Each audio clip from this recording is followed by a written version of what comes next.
Hello, and once again, you are very welcome to Destination Uri TV Down GAA Championship Show. This week, we will be reviewing round one of the Senior Football Championship, the Intermediate and the Junior, and we will be previewing what's coming up in round two. Once again, this week, I am joined by my colleague, Paul Rooney. Hello, Paul. How you doing, Jarlath? Glad to be here. Not too bad, Paul. Good to see you. And delighted to once again welcome highly respected commentator and pundit. And we have him this week in high definition. It's Patsy Russell. Hey, Patsy. Good evening, Jarlath. Yeah, good to see you, Patsy. Tonight. Yes, and it's good to have you. We're having a few technical issues with Paula, and we hope to be joined by Paula shortly. Well, lads, first weekends, that's it out of the way. It was a real exciting. Yeah, go ahead. We had 21 games in total, and believe it or not, we had 50 goals and 466 points scored in them 21 games. So who says down football is dead? Yeah, I agree with you, Patsy. It was a very exciting weekend, and I was all over the place myself from Thursday on. Enjoyed every minute of it, and it's some good football played, and we'll be discussing that as we go along, Charles. But a wee quick one before we get into the football. I mentioned a couple of weeks ago on the show, Patsy, I don't know if you're on with that night, but Ciara McGeehan, she's done it again, Charles. She's a new Irish record now in the 1 kilometre. She broke a 27-year-old record from Sonia O'Sullivan. She'd done the 9th fastest time ever recorded in a kilometre in the history of the world. Absolutely incredible from the down woman, Jarlath. And I'm glad to give her a wee mention on the last show because she's getting bigger and better, and she's been flying from we spoke about her, Jarlath. She's really coming into great form, Paul. Ciara suffered from some horrendous injuries over the past few years, and I know athletics is always something I particularly have been interested in, and there was big things expected from her over the years, so she's coming good. She's coming good. I think she's 28, 29 now. Like she's just praying for that Japanese Olympics next year. So please God, everything goes well for her. The whole of County Down and Portaferry, I'm sure, are very proud of Ciara and Jarlath, and rightly so. Patsy, that goes without saying, and Ciara has always been a great Gael and a great supporter of all things related to Down GAA. Absolutely, and it's good to see her doing well. Yeah, listen, I think we'll get right into it, lads. Championship first ball was through in last Thursday night in the Senior Football Championship, sponsored by Morgan Fuels. First game up was Ballyholland and Dara Cross, and Ballyholland run out, Patsy, 11-point winners there last Thursday night. Any is at it? Yeah. No, weren't at it, Jarlath, but you would expect Ballyholland there. I think it was Dara's first appearance in Senior Championship, and fair play to them, but they're still in the losers pot this week, and it's a great achievement to get into a Senior Championship, but Ballyholland with that little bit of experience, as Paul said, told us last week in the show, Ballyholland got to the semi-final in the Morgan Fields Championship last year, so Ballyholland aren't a bad side, and I'm not quite sure what the final score was. I think there was 8 or 9 points in it, but you had a fancy Ballyholland in that game, Jarlath. It would have been a real major shock if Dara had pulled it off the shop. Yeah, well, the score there, Patsy, was 118 to 1-7. Yeah, and we talked about it last week as well, Jarlath, and you sort of had a good idea Ballyholland was going to take that one out. There was a load of young stuff coming along, and it seems to be when you're doing this old show, you come on names and you try to pick up names, but most of that score and 5 or 6 points that was scored by Marcus Pasquelli again, Jarlath. And I keep saying, to be in these championships, right, you need more you need more scorers. You know what I mean? Marcus is about a long time, as Patsy knows. We're covered him many time in the down jersey, but he still seems to be carrying the can there in Dark Cross. You'd love to see some new fella stepping into the breach there and taking it on. You know what I mean, Jarlath? Definitely, Paul. But Dara are a bit like, sorry, Jarlath, Dara are a bit like Ballyholland. They're a small rural club, And as I said to you earlier, they're even to the senior championship. Great feat and a great achievement in itself. Yeah. Right, lads. Listen, we keep the thing going. Just to let you know, the four of us picked Ballyholden. We tipped Ballyholden last weekend, so you're a 1 out of 1, right? Yeah, I don't think my tipping's going to be great now, Jarlath. Second game up on Friday night was my own home club, Rostraver, versus Downpatrick. A resounding win, Paul, for Rostraver. 3-11 to 0-16. Resounding win, Jarlath, and fair play to them. Great. We mentioned a few of the lads. I've seen Mooney was back on again. I think he played rightly, and great to see it, Jarlath. We'll be expecting next year's championship, Kieran, to be fully going again for us. You know what I mean? And he's a plenty of young fellas. We keep touching them on. I know you're going to tell me, but at some stage, I tipped RGU in that one, but. No doubt you're going to mention that. But another thing I'll say to you, your goalkeeper, we mentioned your goalkeeper a couple of weeks ago. You lost your talisman from goals, and we were wondering who was going to replace him. Well, if a man stepped up to the breach that night, he saved the penalty, and I think, I wasn't at it now, Jarlath, you probably were yourself, but I think he made a couple of cracking saves for by the penalty to keep you in the match. Would that be right? I'm telling you that, and that was at a crucial point in the game. Gareth Clark is the man you're talking about. Gareth, you rightly said, has stepped into the breach there and the gap left by Johnny, and he really covered himself in glory that night. And it was great to see that moment, that penalty save captured on camera. I'm not sure if Cahill is possibly going to roll it here, because that lad will have that forever. This one here is, I think this here's the penalty save. This is the penalty save.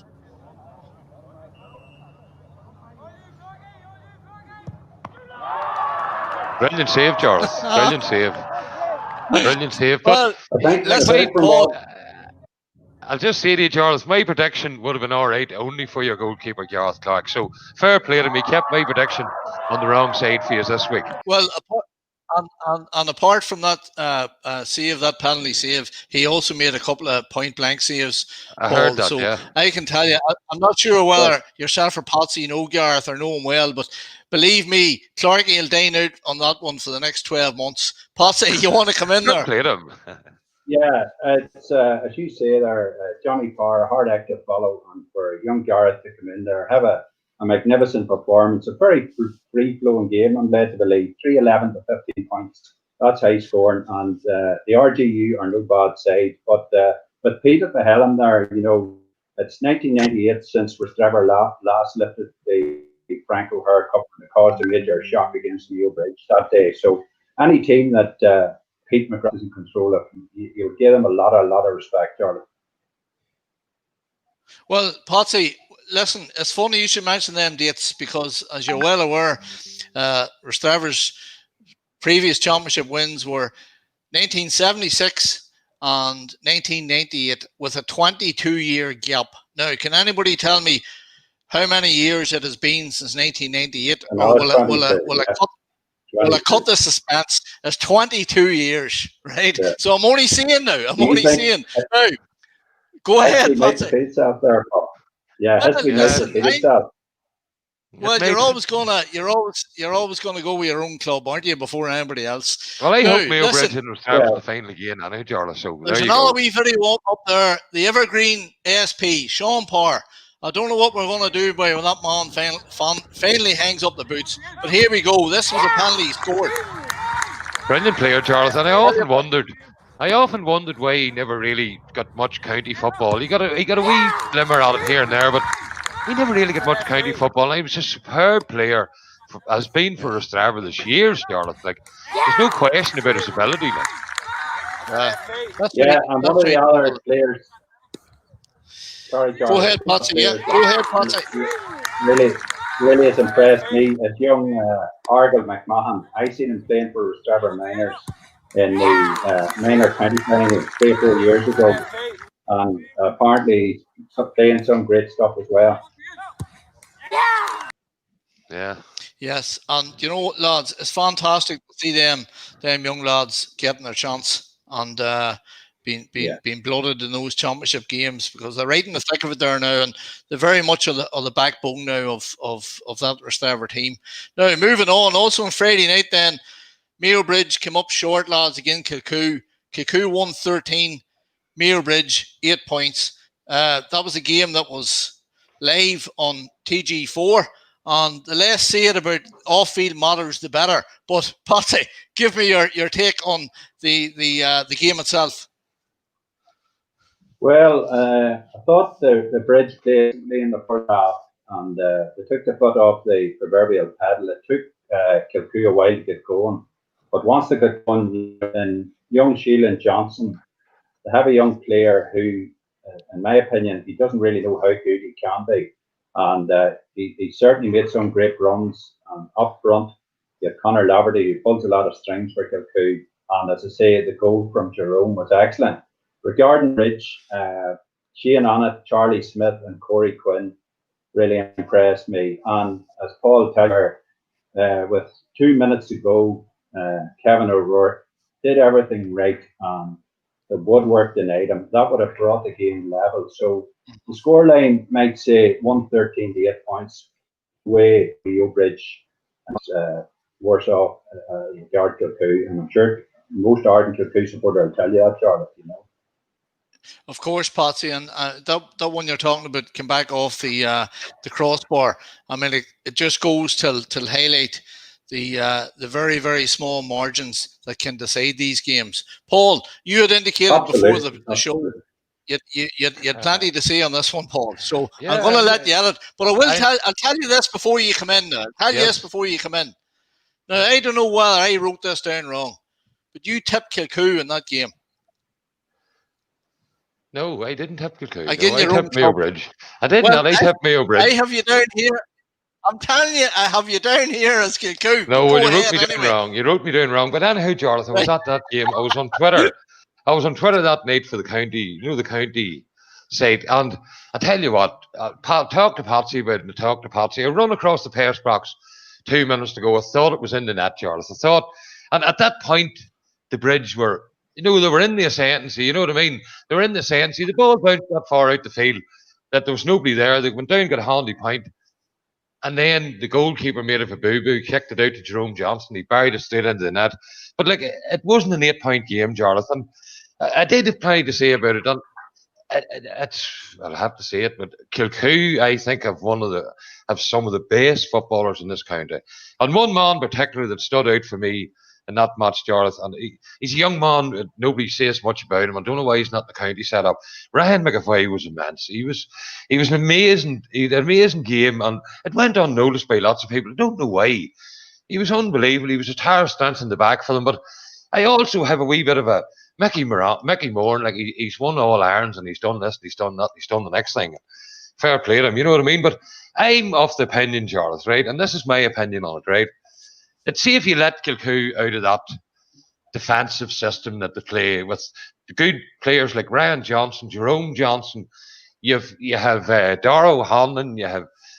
They're overloaded with superb talent, Jarlath. And I reckon Paul Devlin's another one up front there. They have the defenders. They have Big Green in midfield. They have Aidan Brannigan. Aidan went up and got 2 points. But my opinion on it is, Jarlath, if he let them at it, if he said to the right lads, we're not going to sit in that behind that 40 tonight, we're going to go and play a bit of football, there would be teams before more than 8 points, Jarlath. I do believe that they have serious ability, and I do believe that it's holding them back, that defensive type football. I'd love to see them coming and attacking the team, and going at them from the start to see how they get on. So, yes, that's my take on it, Jarlath. Right, I'd love to see.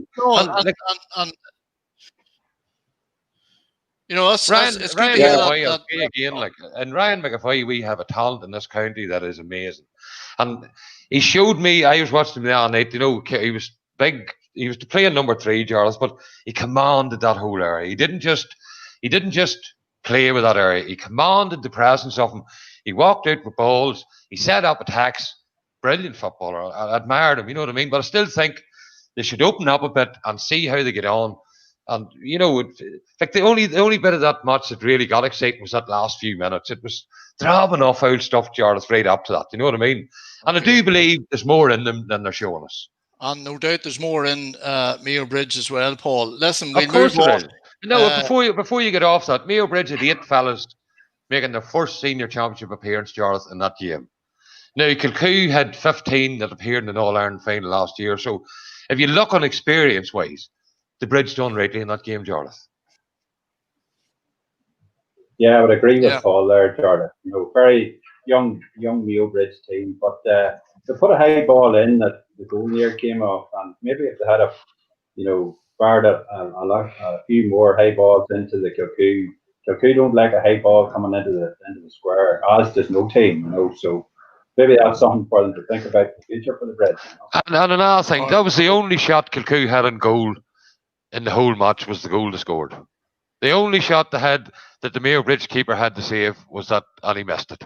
So that tells you something too, Jarlath. You know what I mean? Goal has to be said.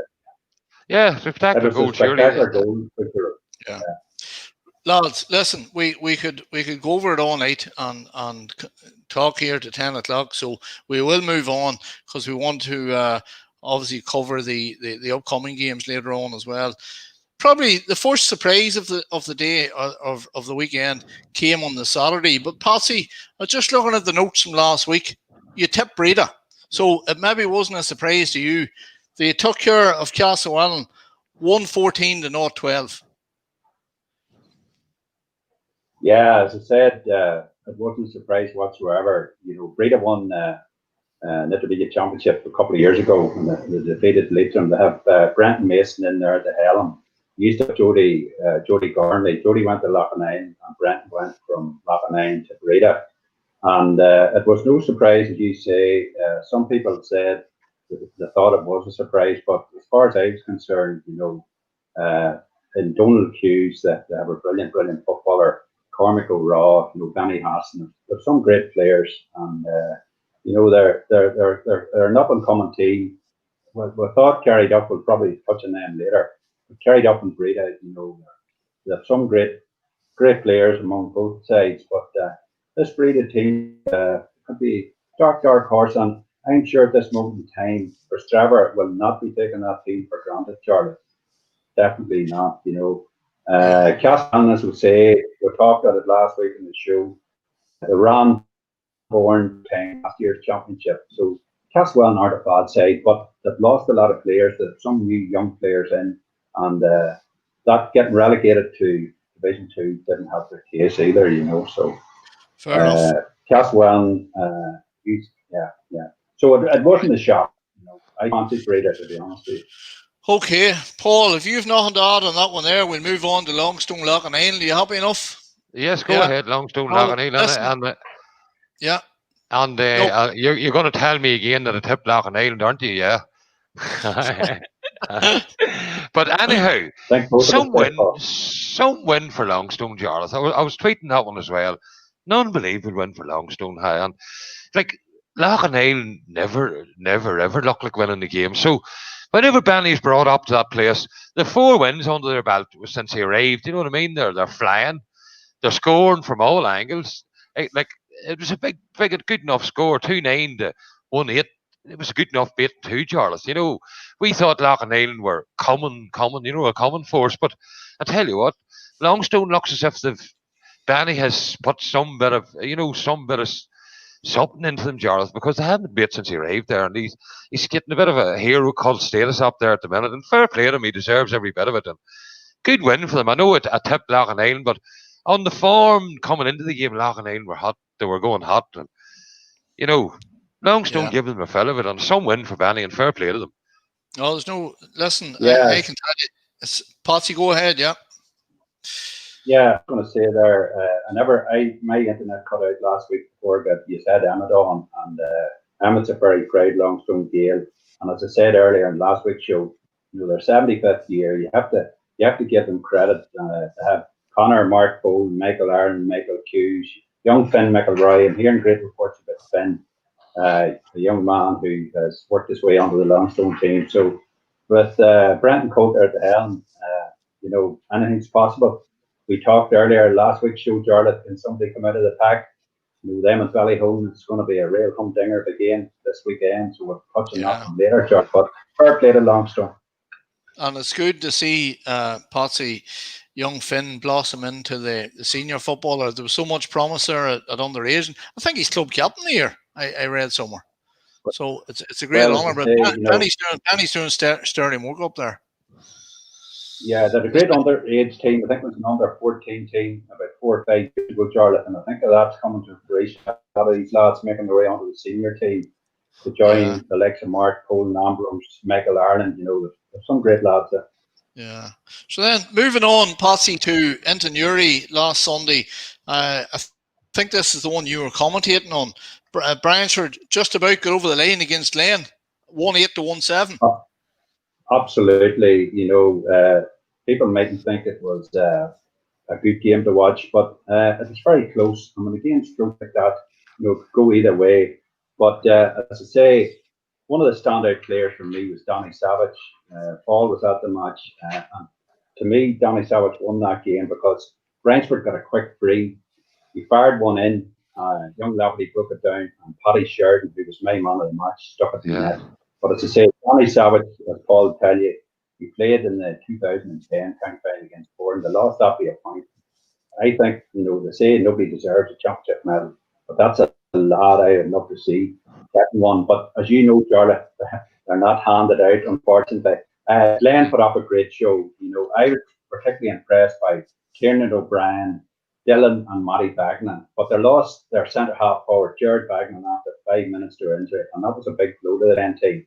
They weren't far away, but that goal, as I say, the genius of Danny Savage, a flick down by young Laverty, and Paddy Sheridan, who covered every braid at last. Also, Daniel McDonald had a great game for Brentford, the centre half back. And I was also impressed by young Cahill Burns as well, So Brentford have some great players. They say if it's Stephen Butcher playing a defensive game, fair enough, he might do that. But when Brentford attack, they attack with pace, with power, with strength. And as I say, them and Clonduff, that's another some great humdingers to look forward to, Jarlath. But fair play to the board, the one by the narrowest margin. Sure enough, Patsy. Listen, Paul, I think we'll keep the thing going here. Rattle away. Wasn't far away from going to extra time, So it was a good exciting game. Yeah. The Sunday night game, Paul, in Newry, had all the signs it potentially was going to be the tie of the round, and it certainly didn't disappoint. Warren Point, no. CPN got over the line against Bourne, Paul, 3-11 to 110. They didn't only get over the line, Jarlath, they completely wiped them out. If you want to be honest about it, like Bourne were all over the place. The Point run and run and run at them. Ryan Boyle was amazing. They brought on subs. Alan Davison had a fair old crack at it. He had a great game. They brought on subs that strengthened them, Jarlath. Lots of teams bringing on subs, and the good players are on. They're bringing on players. And they have a squad down there that's unbelievable. They're bringing on players as good as the players is off. So big competition for places there. But how they won the game, Jarlath, and I'll tell you how they won the game. Running the ball through the middle, and you see whenever the man got into the tackle, they never took the ball into the tackle. He always let it go before he went into the tackle, and Bourne couldn't figure it out. And Bourne kept, as the match went on, Jarlath, I witnessed it myself, we're standing there, they kept retreating and retreating and retreating, and they ended up, they had no forwards on the field. Young Kerr, great lad, he got frustrated, and he got 10 minutes in the sin bin, which was the finish of them. But Kev McKern and that, they weren't that impressive now. And you have the two McAvoys on there, like we talked about them on here. Young trainer didn't even get started. I don't know why. He came on, he never touched the ball. Because the Point were going that good at them, Jarlath. They just retreated and retreated and retreated into I don't know what they ended up like. And if it had went on any longer, the Point was going to score more goals and more points. Yeah. Patsy, a good game, Patsy. Yeah. Oh, it was probably the best game of the championship in my opinion, for excitement wise. As Paul said there, Warren Point ran it for him, and it's not often I've seen a Bourne defenseman cut through like that in the past. But as Paul said there, an important turning point in that game. There are 10 minutes in the sin bin. Liam Kerr is a great prospect in this county. He's a brilliant left footer, and as I said last week on the show, it's not often we get good left-sided players. But he's certainly one for the future. For Warren Point, I was amazed by Patrick Murdoch. He looks like a fullback. You've heard that expression. He looks like a fullback. He reminds me of Darren Fay, who played for Meath at fullback, the same stature, reads the game so well, doesn't panic. You know, you have the two McCartans as well there for the point. Ryan Boyle, as Paul touched on there, an excellent game. And as I say, when you've Ross up front there, you know what I mean, and two McAleens as well. You know, this point team, their tails will be up now. And as I said, we look forward to Sunday night again. What a game that's going to be! A repeat of last year's final. We talked last week. Warren Point had 4 golden chances against Kilcoo last year. They had took one of them. I think they would have won the game personally. I think that. So they got what was it, 3 again, Warren. If they can score goals against Kilcoo, they're in a great shout. You know, so that's the real watering one, and it's going to be in Park TV live on Sunday evening at 7:30. So it's going to be a cracking game, that one. Okay, lads, we move on then. Monday night concluded round 1 of the Senior Football Championship, where Clonduff had a handy enough 4-11 to 1-9 win against Carryduff. A wee bit disappointed in Carryduff, Paul. Very disappointed, Jarlath. Very disappointed. And like it was all over 10 seconds. Young O'Hagan had the ball in the net. They weren't ready for it. Young Kiar, I think Ross put it in them. A good footballer, a very good footballer. But there's an alibi appearing that we never heard of much before, like coming out of the underage setup. Paulie Clancy's knocked 2 goals in. Conor O'Hagan was lethal. Darren was lethal. Kerry Duff had no answers to them, Jarlath. They play and attack and brand the football. And I may as well get this in here. 3 nephews on the field, Jarlath, believe it or not. Aidan, Charlie and Ross. And I was delighted and proud of the whole lot of them. They played a great game. I think Ross has turned into a great footballer. I like his, ability to look up and distribute the ball. I thought he was brilliant at it. He made a couple of great passes. I'm not sure if Patsy was there. Maybe I think he may have watched it on TV. But Hilltown were there was no way it was carried off even coming near them. They got a penalty late on in the game. It didn't even spur them up a bit, Jarlath. They were very flat or something. But I think it was the 10-second goal that just took them, so unawares that I'm sure they were planning out coming out of the dressing room, all the oils and all on them, whatever they have on them, that they'd be in this game in 20 minutes or something. Bang, yes. That was all gone 10 seconds, Jarlath. And from there it went downhill for them. Okay, lads, we move on. Intermediate, back to Thursday night. St. John's and Dromara. It went, lads, probably as we forecast, a win for St. John's. Patsy? Yeah, well, a win for St. John's, but Dromara, rounded to 3 points. And that was a great result, in my opinion, for Dromara. They have the likes of young Brendan McKay, Luke Savage, an experienced Colin Gilmore, Darrell Walker. There's some great players in that team. Now, to run St. John's to 3 points, it was a great result, in my opinion. And as I say, Dromara have Bright in the next round, and I really fancy Dromara. Bright are the Corns Corridor Lodge junior champions, but I fancy Dromara to give them a great run for Jarlath, So credit to Dromara. St. John's experience probably just get them over the line, as Paul touched on last week. The 2 big McKays, Harry McMullen, some talented player, John Clark. I think John still ball maybe could put me right in that one, So to win the 3 points was that was a massive effort from Dromara, Jarlath. Yeah, and of course, listen, as you rightly pointed out, they'll fancy getting their championship back on track against Bright, against Bright at the weekend. Yeah. 1-9 till Dromara, St. John's, North 15. Paul, moving on, Shamrocks. 2-10, Nolly Cole, North 11. Yeah, I was at it, Jarlath, and I've talked about them this last few weeks. They're doing well, and they've done very well in that game there. Like I mentioned, Big Conal Goff. He had a goal in the first 5 minutes, but he injured himself when he scored the goal, Jarlath. You know what I mean? And they brought on a young fella by the name of Tiernan Saul. He's coming through from under 19s, and I swear to God, Jarlath, he was unbelievable. His name even sounds a good GA name, Tiernan Saul. But the substitute that replaced it, young Goff, he scored a goal in 20 minutes, Jarlath. And they were well in front. Sort of took the foot of the gas a bit then at that point, Jarlath. And they picked it up again the last 10 or so, but it was never in doubt. Not even from the first ball was thrown in, Jarlath wasn't in doubt. So they're going well. And I had to mention our own secretary, Sean Ogie, is a lad playing. He had a great game. John had a great game. He's sort of doing like a sort of cover in the backs, but distributed a lot of ball. He had a great game, and he's coming back from a from a broken wrist and a few injuries, and it's good to see them. And the competition for places, Jarlath, is phenomenal. Well, Paul. Yeah, as I said, Jarlath, I've seen Shamrocks again opposite in there a couple of weeks ago, and Paul, tell you, some great footballers, the minor team that lost out to Bourne, I think it's 5 or 6 years ago now, Paul. You know, a lot of them lads are still involved here.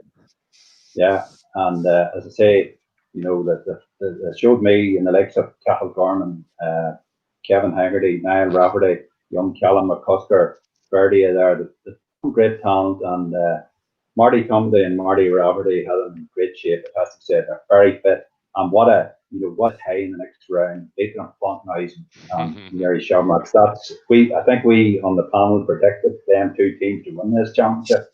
But I have another team to take in later that I'll talk about later, Jarlath. Fair enough. Could maybe upset our apple cart, so to speak. Oh, okay. Listen, moving on to the Friday night game down in Leitrim, there was Division 2 Annaclone versus Division 4 Bright. A 13-point win for Annaclone, 216 to 16, Patsy. Yeah, probably a bridge too far for Bright, Jarlath. They'd done magnificent to win the junior championship last year. You know, we talked about them. They'd lost 6 finals in the past in their history, and to win it last year, it was great to see for Bright. But they're a pretty young side, mixed with experience there. Annaclone, too crafty probably for them. But as I said, we talked there previous about the face tomorrow. Now they'll maybe fancy their chances of toppling tomorrow. Tomorrow were fancy to win that junior championship last year, not to spin put them out the first round. So as I say, you know, it's Annaclone. You know, they can be good, hot and cold sometimes, but they're a very experienced side. But as Paul tell you, they've introduced a lot of young blood into their team. A lot of clubs now have done that over the last few years. A lot of young players coming in, you know, so it takes them players time to settle. And to say with a local derby, I think in the next round, Paul, Annaclone, Tulla Laois show. Tulla Laois beat them in a final in 2010. I remember it well. 4 goals that day. There was only 3 or 4 points in it. So Annaclone, Tulla Laois, you know, it's a toss of a coin there. Fair enough. Moving on, Paul. On Saturday, then we had quite a high scoring game. Leitrim 4-13, Saville 1-11. Yeah, it was. I thought myself that would have been a closer game. Yeah, out in Clonduff it was, Jarlath, and a good afternoon it was too. And three of them goals was by McCrackards. Pierce Ogue, Owen, and Connor got a goal each, and another lad scored a penalty for them. But like in saying that now, Saville weren't that awful far away from them, Jarlath. You know what I mean? They missed a couple of Saville. If you looked at the Saville teams, a couple of players played well for them as well, Jarlath. I know the scoreboard looks weird, and you know you'd think it was a hammering, but it wasn't that big of a hammering, Jarlath. And like there's a few Saville lads that are great games of football. They would stood out as well, but the 3 McCrackards, they're flying over there. Like Pierce Ogue was always a super talent, played hurling football. He can do anything, the lad.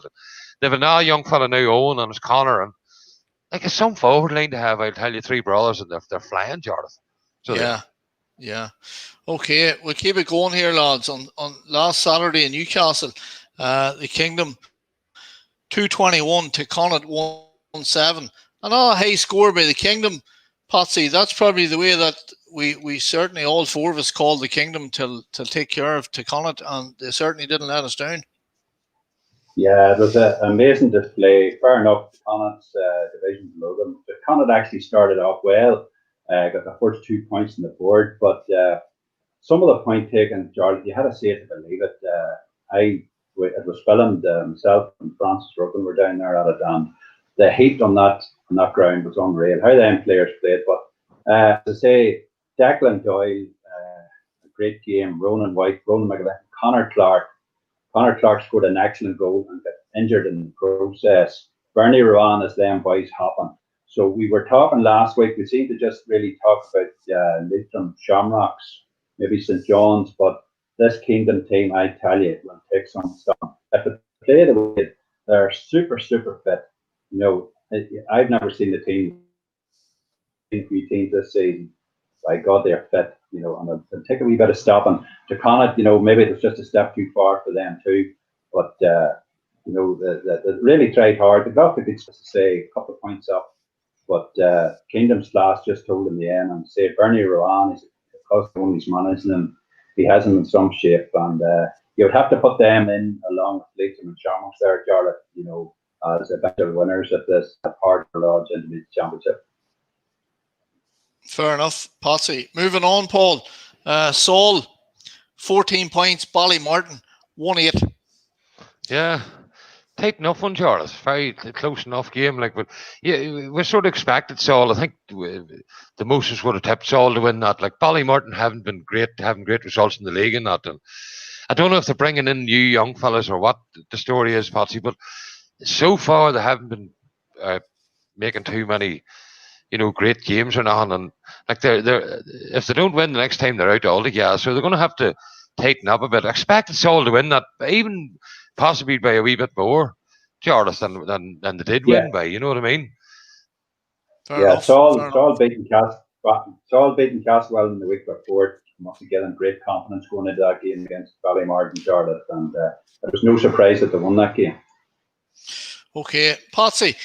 Moving on, Drumgath, Clan Nabana. Now, just to let you know that Paul was the only one out of the four of us last week that picked Drumgath to win that game. So he obviously knows a lot more than we do.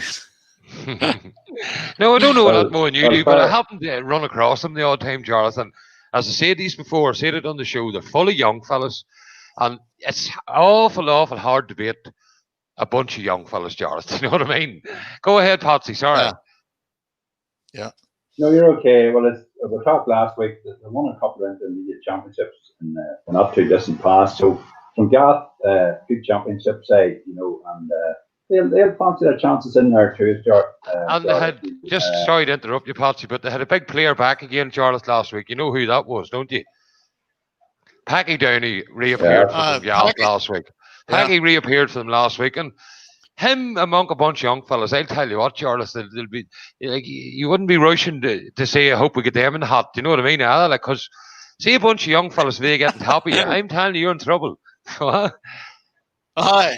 I think this year, of all years, Jarlath and Paul, that with teams not really getting much preparation for the championship. Fair enough, they've got 3 or 4 league games maybe, but it leaves it wide open. You know what I mean? We're talking about this intermediate championship.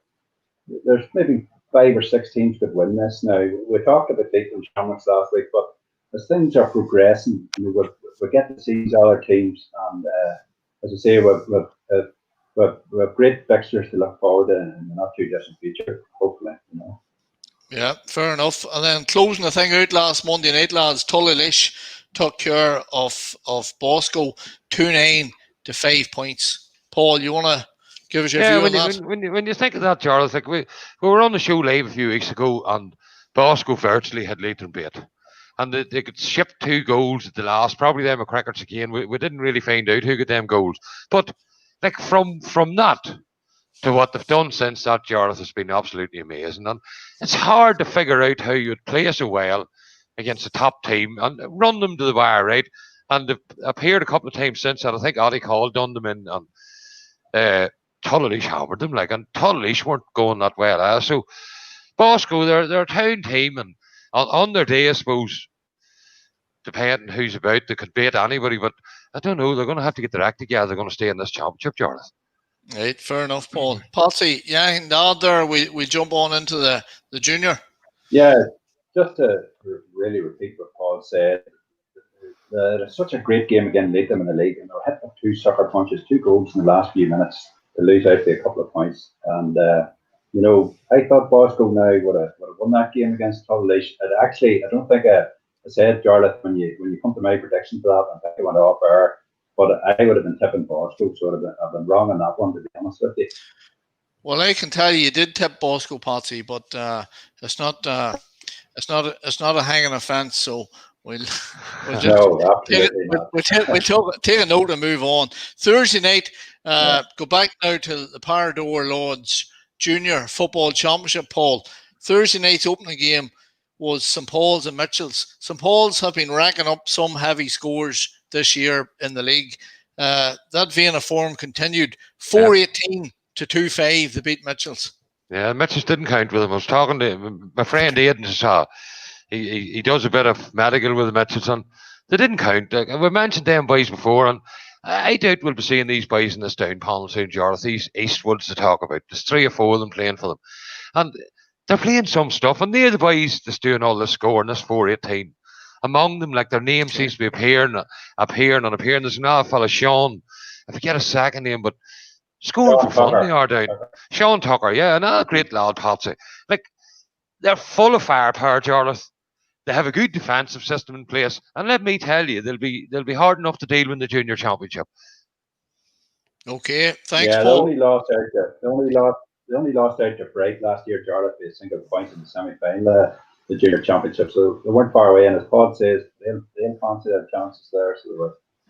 Right. Friday night, lads. Oculus na Finn, 3-13, Ardglass, 0-8. That's probably went the way that was forecast as well, Patsy. Yeah, Oculus na Finn, we covered them there a few weeks ago when we were playing near Shamrocks. I touched on it. They would feel that they let that one maybe slip away last year against Bright in the final. My young nephew plays in the middle of the field. Owen Flanagan, he was the free taker for them. There's some great lads, the Crossgrees and that as well there. And as I say, young Oshie O'Toole, the half back line, not a bad side, and you would have definitely fancied them to come away with the result last Thursday and see what Charlie. Yeah, all I'd say on that one, Jarlath, is just a quick on that one. The sooner Ardglass gets them Nigerians playing, the better, huh? Yeah, the better for them. They got a good bit of coverage, and there's a bit of positivity for. Well, they need a few of them to play as well, Jarlath, if they're going to turn these results right. Oh, Paul, now come on. Anyway, if East Belfast can raise out of like a phoenix out of the ashes, no doubt. Yes. Ardglass will not be going anywhere in the near future. Paul, move on. Drummond S 113. I think we all predicted that one as well, Jarlath. Like, it's to be expected, that result. Drummond S are flying. I don't know many teams. Patsy might know. I don't know many teams, including league and championship, is still undefeated. It's very few, but they're one of them. Them and Shamrocks. There's only a few teams. If you count the whole league as a full unit, there's only a couple of teams undefeated, including championship. And Drummond S is one of them. And not only the undefeated, Jarlath, they're cleaning teams out. Huh? Like, I don't know who they have in the next round, but Stem and St. Paul's would be a good match. Okay, we'll come on to talk about the next round. Go ahead, Patsy. Yeah, just on that, the draw, say there's 3 games, the losers, and then there's 6 teams participating. The team lost, 5 plus the draw. So the draw hasn't been made for the next following round, rather, of the junior championship yet. Okay, Patsy, you maybe just want to tell us, sir, if you know anything about what happened with Dundrum 118, East Belfast 1-4. Didn't hear nothing on that, but as we discussed it last week, and it's going to take the East Belfast a little while to find their feet. You would have fancied Dundrum strongly there, but on another note there, I'm led to believe that the East Belfast ladies in the first game, was it ladies football or camogie? Paul, maybe you could just tell us about that. I definitely know they've got to win somewhere, East Belfast. And they've made a bit of history as the first team to win a game for the club. It's great. They're getting great publicity and richly deserved. I'm not sure about that one, Patsy, now, but they got a goal last week, anyway, so it's a step in the right direction for them, and we're all rooting for them until they come up on our tails, snapping behind us, and then we'll stop rooting for them, Patsy. That's it. Yeah. Don't get too big for your boots, but sure, you think about. Breda and Carrie Duff are both knocking at the door now, lads, as the underage results over the past couple of years indicated it was inevitable that was going to happen. So, no doubt East Belfast Day will come as well. As I said to Paul in the past, I think I've commentated in every club in this county, but the one I haven't commentated yet on, obviously, in some final or not, but I haven't commentated yet on East Belfast. So I look forward to that maybe someday, Jarlath, that they're in a final and let's wish them well. It's great to see a new club being formed in this county. So it is, especially in the current climate. And Potsy, I have no doubt that desire to undertake that game will be fulfilled as well. Listen, we just end up then the last game in the junior championship. A bit of a surprise, it'll be fair to say, where Glasdrumond got over the line, 0-9 against St Michael's 0-7. Yeah, it's a bit of a surprise, all right, Charles. It was down born the Monday night, it was, and they were getting beat the whole way through it, Charles, and they pulled a couple of points out of the bag at the end to snatch the win. I would have thought St Michael's would have won that. Maybe Patsy's a wee bit more information than me on it. Have you, Patsy? No, just I think I took Glasdrumond, but that was a great show by St Michael's. Only 2 points, and if you said, Paul, it would be a close affair, but the fancy St Michael's, but Glasdrumond getting the result. It's good to see both them small teams, small rural teams again. I'm a great advocate for small teams like that. The little underdog, Jarlath. We all see these big teams winning and win regularly. But, let's have a wee bit of time for the underdogs here too. And they're small clubs. It's great to see small clubs doing well in the county. We touched on East Belfast there. Obviously, there's a big membership, but they're starting off, and I like to see all clubs getting a bit of a carry now and again. So. And just before we get off that, Patsy, I'll confirm there. Yes, you were right. They have gone and done it. They have a win. First ever win for East Belfast was the reserve ladies footballers. They had a 7-9 to 0-9 win during the week there over Loch, whoever they are. So you're right, Patsy. They have a win under their belt, and it's a good win too. 7-9 to 9 points it was.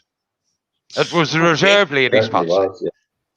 Well, listen, just before we move away from junior championship, Cal's just going to bring in another wee video. It's from the Oxnafin Ardglass game, and this is the second goal of the evening in the junior championship. So, not sure whether this was a penalty scored or a penalty saved, but we're about to find out. It was saved down the end, scored, Jarlath.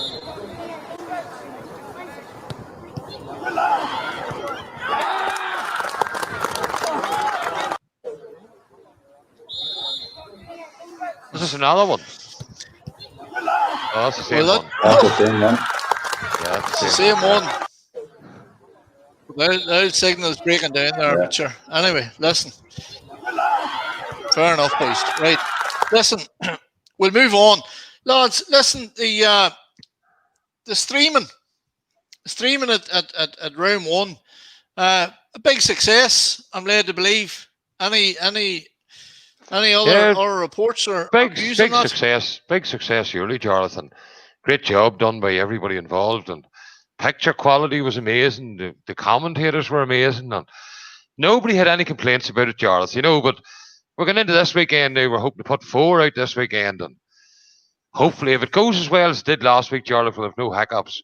We're even doing replays and all. We're coming up in the tails of RTE, but we're enjoying it, Jarlath. Patsy's enjoying a bit of commentary. I enjoy the bit of camera work, the bit of setting up, and we're happy to do it. You know what I mean? And if people out there has to see the game, Jarlath, we're here to bring it to them and any information we can about the game. So the three of us are Paul is usually there as well, but we're happy enough to help out in any way to bring the action into the people's homes, what we're doing here tonight. And I'm enjoying it. I think Patsy's enjoying it, and I think you enjoyed viewing a few, Jarlath, as well. Well, I'll tell you this, Paul. It's worrying news coming out of the south yesterday about in a lot of ways we're nearly going in reverse, and there's announcements expected tomorrow from Stormont. Now they may not just go as far, but the trend is certainly going in the right direction. So this outlet and this forum being able to bring these games through the website and the Facebook is a wonderful initiative. The first game up this weekend, Paul, we're going to come to the round 2 games in a few minutes, but have you any idea? This is why I was hoping Paula would have the information, but there's a paywall on the streaming for this weekend. 4 games going out. Do you know the details about how to get that? Well, it's just going to be the same way. You just know you you log into Park TV, register, put your email address and the password in. That's you logged in, and the game will come up, appear next week. You can click in the game, and then she'll grab whatever details, credit charge or whatever, and you're in. Hopefully, it works as well as it did last weekend, Jarlath. It's new. It's all new technology we're using, but I'm not sure the price of it. Paula might have been able to tell us that, but I don't think it'd be an extortionate figure. And like the pleasure of, if this lockdown does affect us, Jarlath, everybody'd be able to see the game, or anybody that wants to see the games will be able to see them. We're covering 4 this weekend. I'm not sure which 4. I think it's Breeda and Rostrava. You're on this weekend, Jarlath, up first, aren't you? And as far as I know, that's one of the ones that Patsy's commentating on. Is that right, Patsy? There you are. That's correct. Myself and Paul Dorn are covering that on Friday night, 7:30, Jarlath. And I think there you were talking earlier about last week. I think on the Monday now, I'm not sure about this, don't quote me on it, but I think there was something like 3,500 views on 2 games on Sunday. There's the Chapel Bell at 9 o'clock, Jarlath. Yeah, that's our clock here, our Jarlath in the house here. All right. Well, so listen, I suppose that's our time. Our timing's perfect there, lads. We'll set aside. Sorry, I think maybe it's. Go ahead, Patsy. I think we've lost Patsy there, maybe, Jarlath. I see Cahill now has the streaming games up in front of you there, and it'll appear like that on your screen. Hello? You click on it, Jarlath, with your mouse, and it'll take you towards the bank details, and maybe £3 or £4, whatever it is, you pay it and you're straight in there. Do you know what I mean? As simple as that. Okay. I don't know if they're doing a full season package or what. I know one thing, Tyrone, shouldn't be mentioning all counties, but Tyrone tried to stream all their games, Jarlath, this year, and it's proven to be a bit of a disaster all round. There's lots of complaints about it, and lots of different things going on, you know what I mean? But so far it's been good for us, and Cahill has the games up there now. That's going to be streamed this weekend. Yeah. Patsy, you back with us? I can hear you loud and clear, boys. Right, you're coming through there all right. Listen, we'll stick with that game then that's forced up on Friday night, Breeda and Rostrava. How do you see that going, Patsy? Well, I see that game, Jarlath, a fast-flowing game of football. Brenton Mason against Pete McGrath. Brenton would have a lot of respect for Pete and vice versa. But it's going to be a real humdinger, and I predict a very high-scoring game, Jarlath. As I say, you talked about the Rostrava forward line there. Conor Doyle, one of the top forwards for Rostrava, very impressive. We talked about that young fella, Ardo McMahon. Pierce Kane, Sean Parr, Jordan Fagan, umpteen talent, Cormac O'Raw, Donald Pugh, James, Benny Hassan, Cormac O'Raw. Some great players there, and as I say, that's going to be a very hard one to call, Jarlath. Rostrava's experience just might get them over the line, but as we talked earlier, don't be surprised if Breeda can nip this one in the bud. Oh, Patsy, right. Yeah, but I'm going to lean, maybe Jarlath, you don't want me leaning towards Rostrava, but I'm going to lean towards Rostrava in this one, because them young fellas I have coming through, like Patsy mentioned there a while ago, I witnessed them beating Shamrocks in the minor final 4 or 5 years ago, Jarlath, and that's the nucleus of that crop of lads that's coming through these at the minute, and I would predict a high scoring game. And are you going to look for predictions of us for these games this week, Jarlath? Yeah. Yeah. Well, I'm going to tell you now, my prediction for that game there is the first ever penalty shootout in a down championship game. There you are to win it. Okay. There you are. That's my prediction for that one. Patsy, come back in there briefly and get off the fence. Come on. Well, as you know, Jarlath, you probably know my late father was from Rostrava, a bit of Rostrava blood in that. And I'm going to pop for Rostrava on this occasion. I'll go for a single point win for Rostrava. Well, of course, I am going to back my own club as well. But I tell you, Rostrava will certainly give Breeda the respect that they're due. Breeda have plenty of experience in Park Esser over the past number of years. Lads, we'll stick with the Morgan Fuel Senior Football Championship round 2 games, and we'll get through it, right? Now, we'll do the winners group first. So the second game up on Saturday is Longstone, Patsy, versus Ballyholland. How do you see that going? Yeah, it's going to be a very close affair again. As I say, Brenton Coulter has Longstone in great shape, but Ballyholland were in the semi-final of the championship last year. Cumin Patter, Never, Gillen Morale, heavy defeat. And Ballyholland will looking to maybe progress again. And I would slightly see Ballyholland tip the stone. I'm not happy a lot like me saying that, but say I tipped Lough Island last week and I got it wrong. Emmett won't mind me getting it wrong again. But I'm going to opt for Ballyholland there, Charlie. You're going with the stone. Probably on positions in their league positions, you'd be going for Ballyholland. But I think I'm going to go for Longstone in this one. They've Conor Poland, Mark Poland, and these boys are on fire at the minute. That young fella you mentioned, the back to have. What do they call him, Patsy? Finn, great player. And whatever Benny has done, he's like sometimes teams go through periods where they can't never jail nothing. But see, whenever a team does jail and they get on a run, Patsy, they're very, very hard to beat. And like Longstone are on that run, and they haven't been beat this year. Ballyholland have been beat this year, and they've went to the wire on a few occasions in games. And this time I'm going to pip for Longstone and see how we get on, Patsy. I think that's the beauty of. Well, I'm going to go. Football. Yeah, Benny would certainly want to keep that. Yeah. Go ahead, Jarlath. Sorry. No, just saying, Patsy. Benny will certainly want to keep that run going. So I'm going to plump for Longstone there as well. Moving on, Patsy.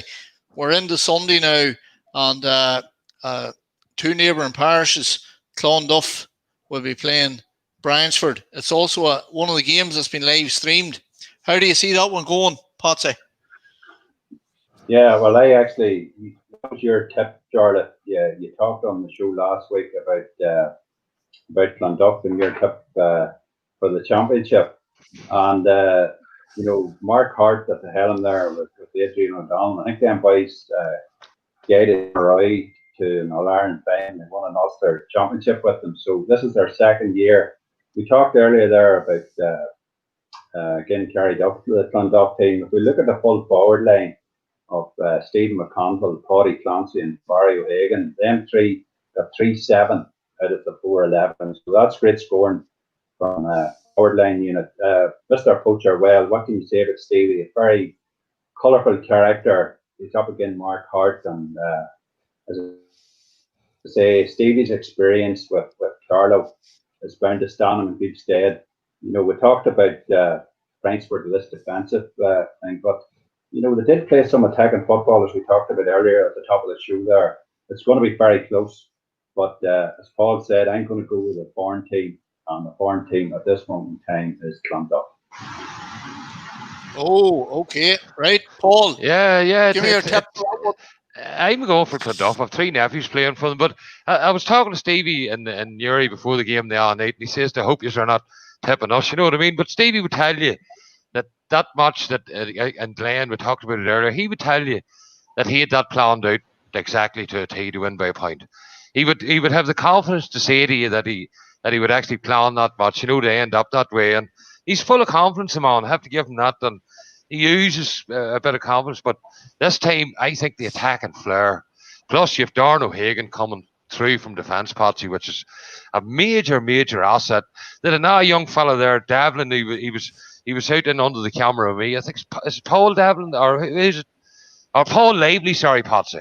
He covered some serious ground the other day. But at the moment, Clonduff are full of football. Young Ross, as I say, he's my youngest nephew's playing. I was well impressed with him last week too. So I know Bryansford have their own capabilities. They have their own capabilities. But this time, Jarlath, I'm going for Clonduff for a 5 or 6 point victory. Fair enough, Paul. Fair enough. Right, lads, moving on until Sunday evening. The third game that's going to be live streamed, and it's probably the tie of the round, a repeat of last year's final. Patsy, take it away. Kilcoo versus CPN. Oh, it's going to be a real humdinger, and I have the honour of commentating on that, and Conor Deegan will be co-commentary with me. So that's going to be a real cracker of a match. Or if we get as good as last year's final, 112 to 14 points.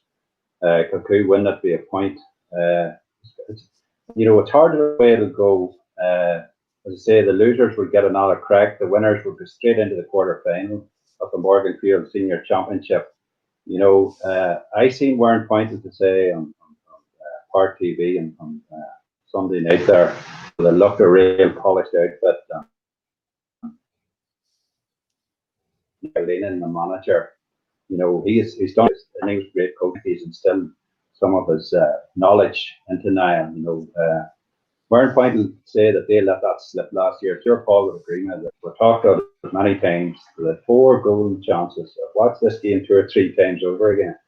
And Warren Point will wonder probably how they lost that game. But as I say, Paul knows that you never write off the 2 team, even when they're behind. They came back last year, again, born in that replay of that quarter final. So you would not write Warren Point off.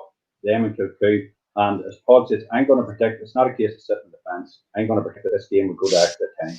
Hopefully not penalties, but I think it will go to extra time, Jarlath. Well, Potsy, we have a very narrow window, and we don't want it to go till a replay. We want it decided. So, give us your pick. Who are you going to go? Yeah. There is no replays, Jarlath. Penalty shootout. Well, no, I know the penalty shootout, but figure of speech, Paul.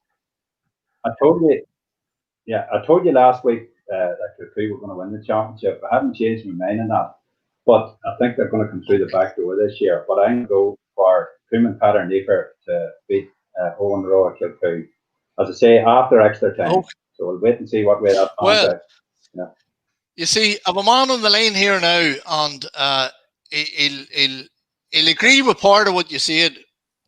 With Paul Devlin. Paul, how are you? I'm the best, thank you very much. This is Jarlath here. Now, you might have heard Potsy saying there, he must have splinters by this stage, because he's saying that Kilcoo's going to win the championship, but he doesn't think he is going to get through the point. Now, I'm joined by Potsy Russell, Paul, and I'm joined by Paul Rooney. So I'm going to let Paul Rooney at you first, if that's okay, Paul. Go ahead, Paul Rooney.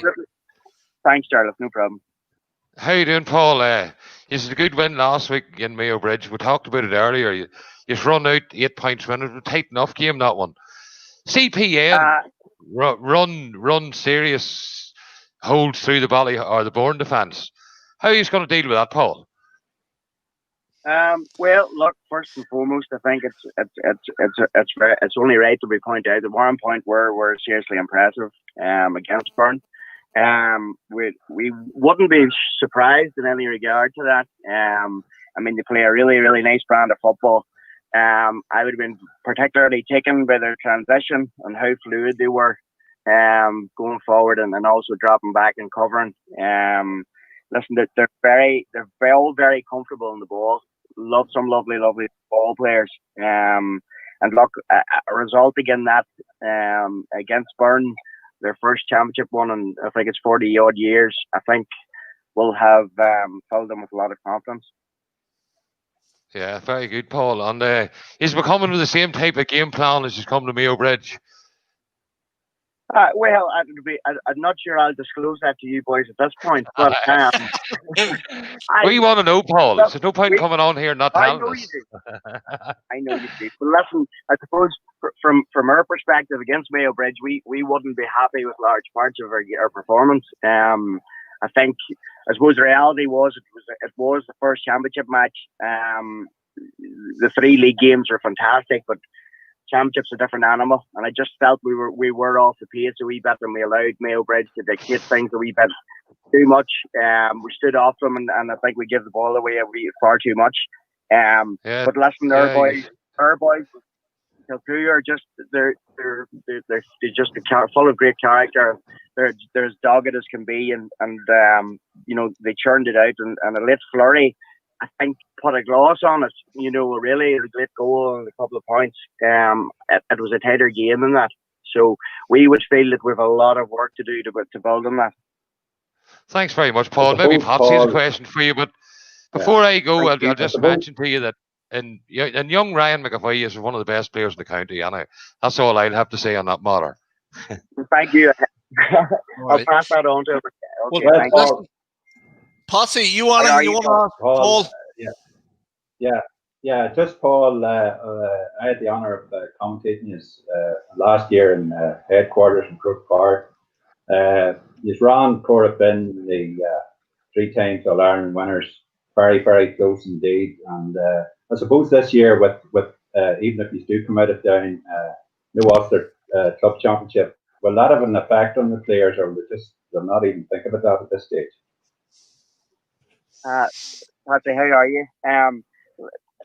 Well, It's very hard. I think the whole, it's an unusual scenario for everybody, and the way the situation's come and the championship being so condensed. I suppose looking at last year, we would never have been looking beyond the Down Championship, and you boys will testify to this. We didn't come through it with flying colours at times either, and we've been made hard work of it. So there is no Ulster, there's no All Irelands, but again, we're not. We're not. But again, look. Yeah, you showed great skill last year, Paul, against Warren. Last year, Paul, you showed great skill. You could have been beat that day. You could have been beat against Warren Point. We talked there earlier in the programme. Warren Point had 4 goal chances against you. They didn't take any of them, and that was their downfall at the end. But they were 10-9 up, I think, and you hit them with a sucker punch with a Billy Ward goal, a great flick on by Conor Laverty. He's never seen the panic, Paul, at any occasion. No, Patsy, I mean, that's fair. I mean, I can assure you, though, that Mickey and Khalif and myself would prefer that we would be clear in the latter stages. It's not intentional by any means, but look, we do have great confidence in these boys that they just keep grinding. And obviously it's just a great trait to have. We really believe that there's more in us in terms of, I think we should be putting teams away a wee bit earlier in games. And that'll not be the case this week because we're completely up against the informed team as far as I'm concerned, and the team is coming, motivated and very hungry. And we would have felt that there was only the kick of the ball between us this time last year in the county final. So we think we're certainly up against it on Sunday evening. Well, as I say, Paul, you said 45 players on last year, so you have a great squad to pick them, and you have really that many injuries at the moment. I told the boys earlier there, I was really impressed by Sheelan Johnson there on Friday night against the Bridge. That lad doesn't probably realize how good he can be. I seen him a few years ago in an under-14 final, and as Paul said, Alexa Ryan McAvoy, Anthony Morgan, Justin Clark, which is some great talent coming through there in that Kilcoo squad. Absolutely, Patty. I suppose just to again, we don't like singling anybody out in terms of performances, but our two of our youngest players, Ryan McAvoy and Sheelan Johnson, were really led from the front last Friday night, and they were exceptional. And listen, there's no question that there's a lot of other talent. You mentioned Anthony Morgan coming through. Anthony was injured. Dusty Clark's another young fella at the same age coming through, and then there's another group of minors who've come through from last year's county one team as well. So look, there's plenty of talent there, but talent doesn't mean anything, Patsy. Do you know what I mean? And I think it's what these boys do. It's what these boys do in the training pitch that dictates how good they are. They really do have an appetite for hard work. As I say, you can have all the talent in the world you like, but these boys have got the other raw ingredients. But listen, we're just hopeful. We're just happy that you've got experienced lads to bring those younger guys through, because obviously that's vital. Okay, Paul. Listen, it's Jarlath back here. We'll wrap it up at that. Can I just remind people again, that game is streamed, and the very best wishes to you, Paul, at the weekend. It's a much anticipated game, and no doubt highly anticipated even beyond the boundaries of our own county. I would suggest that there'll be people looking in from far and wide at that game. So the very best luck, Paul. It has a cracker written all over it, and I hope it lives up to its billing. All the best. Absolutely. Thank you very much, Jarlath. Thanks, Jim. Thanks. Right, Paul. Paul Rooney, you hadn't given us your prediction on that one. I'm just going to go quickly, Jarlath, because we're supposed to be on an hour, and we're over an hour and 20 minutes already. But my prediction on that one is, right, a team, you see, whenever a team starts building momentum, Jarlath, and they're building from winning intermediate championships, they move on to senior championship, they get a few victories under their belt, they get a few teams under their belt. Well, more in point of CPN, as they call them, Common Feather Nifa, have reached a point now where they need to put their stamp, Jarlath. They really have got to the point now where if they're going to go on and move on in this championship, they need to put their stamp on it now. And Friday night, or when is that game on? Sorry, that game's on Sunday, isn't it? Sunday That's their chance, Jarlath. Yeah. And if they don't take it, it could be a major step back for them. Sunday, yeah. And I'm going to predict more point on that one, Jarlath. There you are. And well, that's the three of us lads have went for the point in that game. It's a game I'm really looking forward to. And Paul, as you say, if the point is going to do it, they can't forever be the bridesmaid. That's right. And That's right. I mean, like, they've as good a chance as anybody this year. Listen, that's the winners group taken care of. We had hoped to get somebody in there from the Warren Point camp. That may well yet happen on a call, and if it does, we'll come back to it. But we'll move on then into the draw for the teams that lost in the first round. First up on Saturday, Patsy, is Dara Cross versus Loughlin Island. What way do you see that going? Yeah, I can't go past Loughlin Island there, Jarlath. You know, this is Dara's first journey into senior championship. Patsy, you with us, Patsy? No. Yeah. Yes, I'm Jarlath. Yeah. Paul Rooney, are you there? Fancy, Yes, I'm here. Yeah. Yeah. Yes, I'm here. Yes, Jarlath. Yeah. Can you pick me up, Paul? Yes, yeah, I'm hearing you loud and clear, Patsy. Go ahead. Yeah. So try that again. Yeah. I'd lost the two of you there. Right, go ahead, Jarlath. Right. Yeah, Jarlath, Right. I've just seen Patsy, you go with that one. Take that game. Dara Cross, Loughlin Island, Patsy. Give us your take. Yeah, Loughlin Island, well, they fancy. They'll be a bit disappointed losing to the Stone last week. As I said, I tipped them in the programme to beat the Stone, but they lost for 4 points, and you would have to fancy them very strongly against Dara Cross. Dara will put up a good show, but Loughlin Island for me in this one, Jarlath. Okay. I'm with you on that one. Paul, what about yourself? I'm Loughlin Island as well, because I can't see Dara Cross having enough to trouble them, Jarlath, to be honest with you. And that's my take on that one. Fair enough. Fair. Okay. Paul, I'll keep you on the line, Paul, because I'll tell you what I'm going to do there. I want to go straight over then. On Sunday, we have Castlewellan versus Bourne. How do you see that going? Yeah, well, you'd have to see Bourne they'll have to come back from their major disappointment the other night. And in Bourne's books, that would be a major disappointment, Jarlath. Local team like that cleaning you out in Park Eastern, you know, it would be very disappointing for them. And fair play to Paddy Rook too. He came over after it and asked us to want a few words from him. He wasn't shunning away from anything. But in that one, on Castlewellan's form, it's Bourne's chance to get their foot back on the ladder, the bottom rung of the ladder again, Jarlath. I'm going to tip Bourne in that one against all the odds. Okay, I'm going with Bourne myself. Patsy, yeah, you want to see in that one? No, just a clean sweep there. It's Bourne for me. As I said, Castlewellan, they had a good extra time last year again, Bourne, but it's a different Castlewellan team today. As I said, playing out of Division 2, that defeat against Breda and then losing to Saul in the league will have done nothing up whatsoever for Castlewellan's confidence. So it has to be enough towards the Bourne men on this occasion. Fair enough. Okay, moving on then. Monday evening, RGU Downpatrick will play Carryduff. Patsy, how do you see that one going? Oh, this is a close one here. It's a toss of a coin here, Jarlath. Downpatrick played very well against Rostrevor, as we talked about earlier. Carryduff didn't get good against Clonduff at all, and I really fancied Carryduff to run the Yellis close. But as you said, that goal after 11 seconds from Barry Hagan really knocked the stuffing out of Carryduff.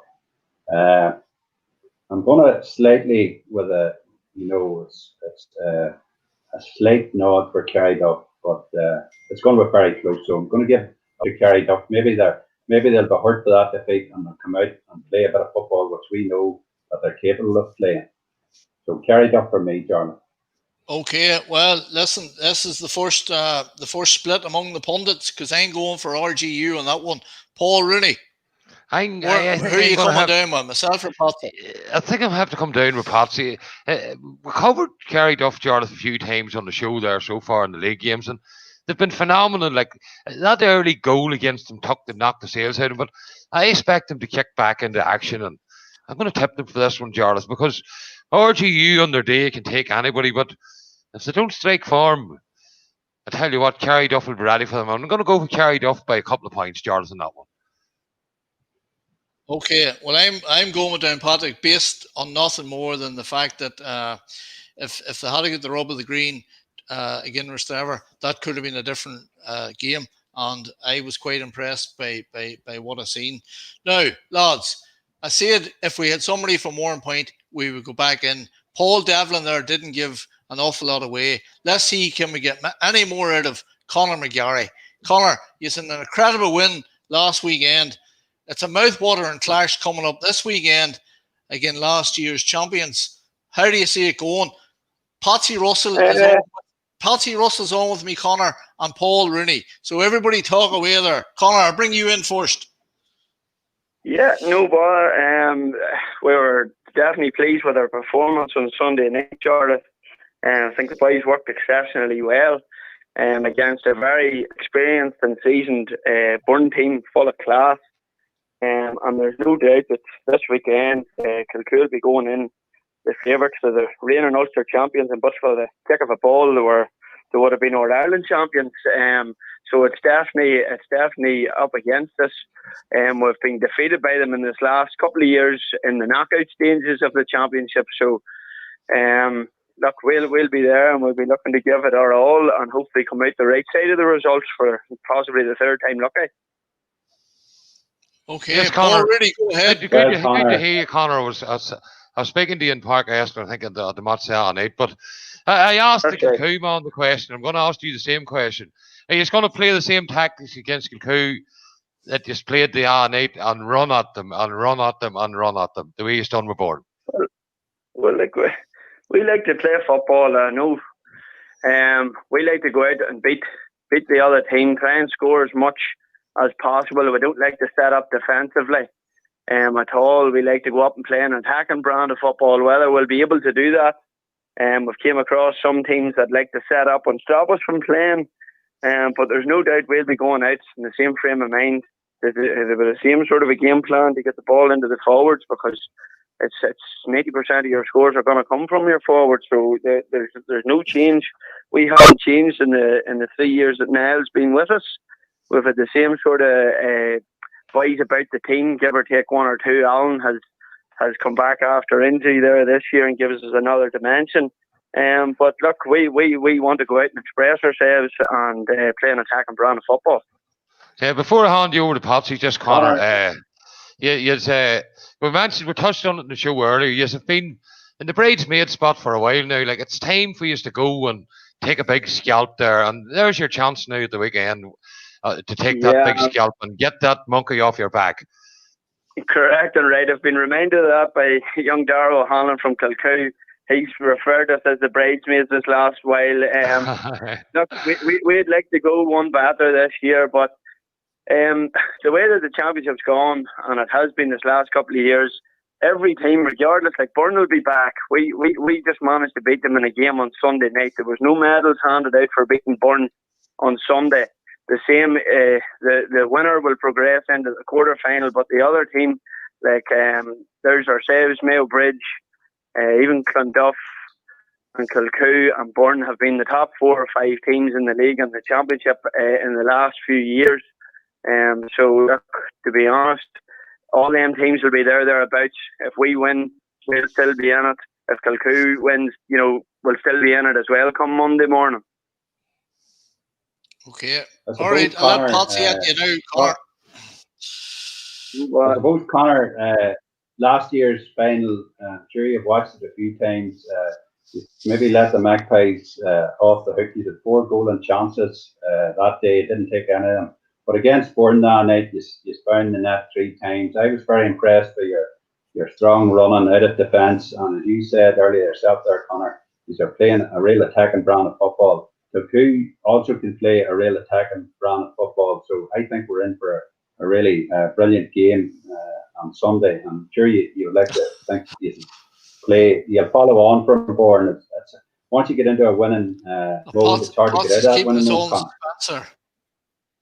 Yeah. Look, last year it was the furthest that we'd got in the championship. The year before, the semi-final was the greatest, or the furthest that we'd got. And then last year we went one back and went to the final, but for the kick of a ball as well. Look, we know that we're thereabouts. Yes, the couple of goal chances, like Kilcoo, like they've Jerome Johnson, Conor Lavery, Ryan Johnson, Caleb Doherty, like they've top class forwards. Sheelan Johnson, serious pace. Like, to be honest, we know what we're up against. We've played against them in the league and the championship. But look, goals win games. You know, it takes an extra 3 points to get a goal. There's no doubt. Like, every team likes to work and try and get a goal, but Kilcoo are the masters at it. You've seen in the Ulster final that they can conjure goals out of anything. Again, in the county final, Dylan Moore, for a bit of a deflection from Conor's kick, he put the ball in the back of the net, and it gave them the platform to push on. But look, to be honest, I only watched the match once on the Wednesday night and never watched it again. But you can remember every ball kicked in it. Look, all I could say is that us as a team and a squad together will be hoping to go one better this year. Well, Niall McAleenan and Ollie Sloan have been at the helm with you. As you say, Conor, this is their third year. Niall, of course, son of Barney, and Niall's a great coach, and Oliver. The heaviest, your fitness levels were unbelievable last night against St Mary's Burns to the World, Conor. Okay, well, just for the year and everything that has went on, the boys all stuck at it. We were lucky that Ross and Alan have a fitness program and give it to all the boys, and it was the individuals themselves whether they stuck at it. And to be fair, they've all worked hard over the lockdown, as other teams. You know, there's no doubt or question about it. Like, every young fella in his early 20s, he likes to have some sort of fitness about him. Some a wee bit more than others, but look, we're in good shape at the minute, and a massive thing for this year for teams who are looking to progress to the knockout stages is keeping boys injury free and important boys. But that's where your squad comes important, and we're very lucky and we're blessed that we have a strong panel this year. I think it's probably our strongest since we've been under Niall and the boys. All the best for Sunday now, Conor. Yeah. Conor, thanks, Patsy. Conor, we'll wrap it up there. Thanks very much, Conor, for your insight there from the Warrenpoint camp. I have to say it's a game that the neutrals are really looking forward to. It is, of course, live streamed, and as I said to Paul Devlin, I've no doubt there'll be people looking in from well beyond the boundaries of our county. So all the best to you on Sunday, Conor. Thank you. That's great. Thanks, man. Thank you. All right, Paul, we'll move quickly on. Conor. The last senior championship game, Paul, was your own club, Mayo Bridge versus Glen. It's on Monday night. It's also a live stream game. Would I be right in saying you're going to go with your own Sky Blues? Definitely going with the Sky Blues in that one. Like, and I tell you what, tight enough. There's a Sky Blues man involved in the helm and Glen, Brent Grant, great coach, and he coached Miners and Down, and coached and him and your man Bagnall. I tell you what, it'll be hard enough to talk. And as Patsy said there a while ago, and it was an important point. Jared Bagnall was a big loss for Glen very, very shortly in that match.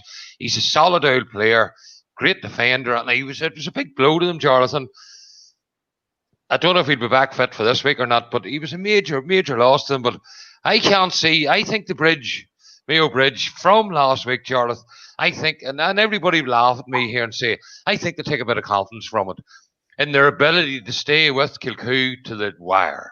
I mean, Jarlath, they stayed with them to the wire. It was injury time before Kilcoo, and even the Kilcoo men, fair play them after, they said that was a tough one. You know what I mean? So I think the Bridge can take a wee bit from that, and I think they can move on and take a step forward in the championship. And Fiona will not be happy with me, but Fiona's the PRO of the county. She does a lot of work. I do a bit of work. We're in programs and that. She's a Glen woman, so I'm going to tell her now that she's not allowed to be wearing any Glen colours into the match when we're streaming. Okay.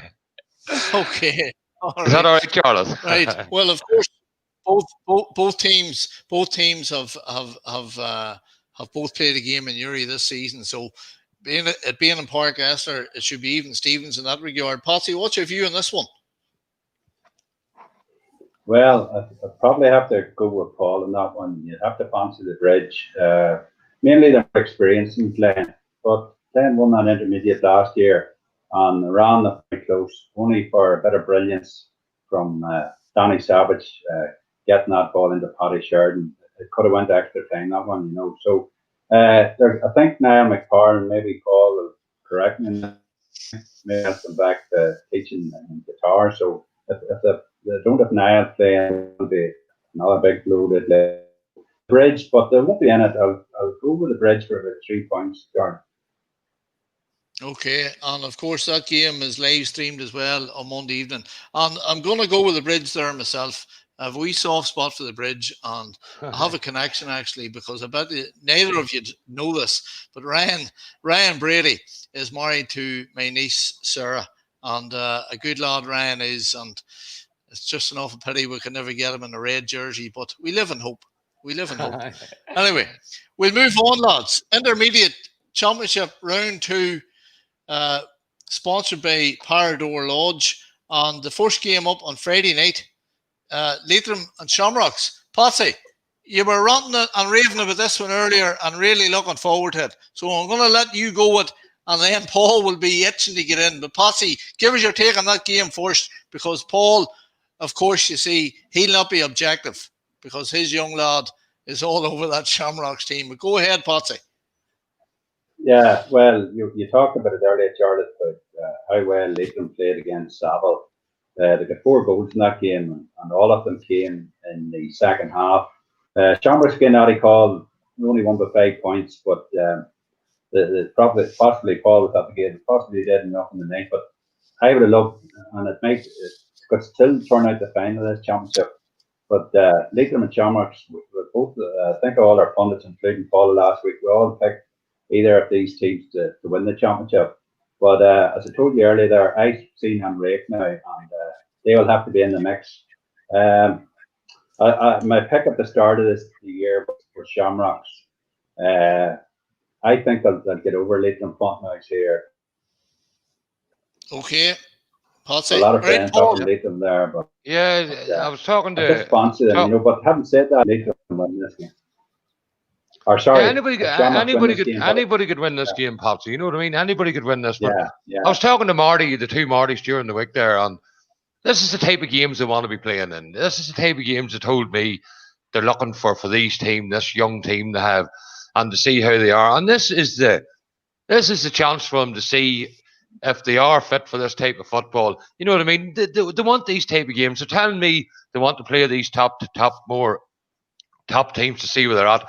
Now's their chance next week, Patsy, to see where they're at. And they can have a look at whatever they want. They've laid them to face next weekend. So it's a great opportunity for Marty and Marty Tumley to see where they actually are at. As you said earlier, Patsy, that team, and I'll say it again, this Shamrocks team is a run-on developing from probably them couple of minor games with John McAteer and a few boys, you know, and older boys in the mix. But I'll tell you what, there's an old saying, and everybody knows it in the GAA, and everybody says you have to learn how to lose, Patsy, before you learn how to win. I tell you what, these lads have lost 2 minor finals and intermediate final, so they've done the learning how to lose. Now they need to do the learning how to win, and that's all they need to do, Patsy. So I'm tipping Shamrocks for this one, and I hope they live up to my expectations, Jarlath. Okay, Paul. Leitrim, of course, had run up a heavy enough score and a big enough score against Saville. Shamrocks have been playing some pretty football this year, but I have to say on this occasion I'm going to have to punt for Leitrim. So it's 2-1. Yourself and Patsy both went with Shamrocks. Right. Moving on. The next game up is St. John's. No, it's not. intermediate championship. Where are we here, boys? I've lost my run.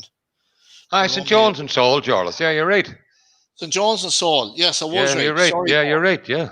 Right, that's on Saturday, and it's on over in Kilcoo. How do you see that going, Paul? Yeah, I'll tell you what, and I remarked it at the draw night, Jarlath.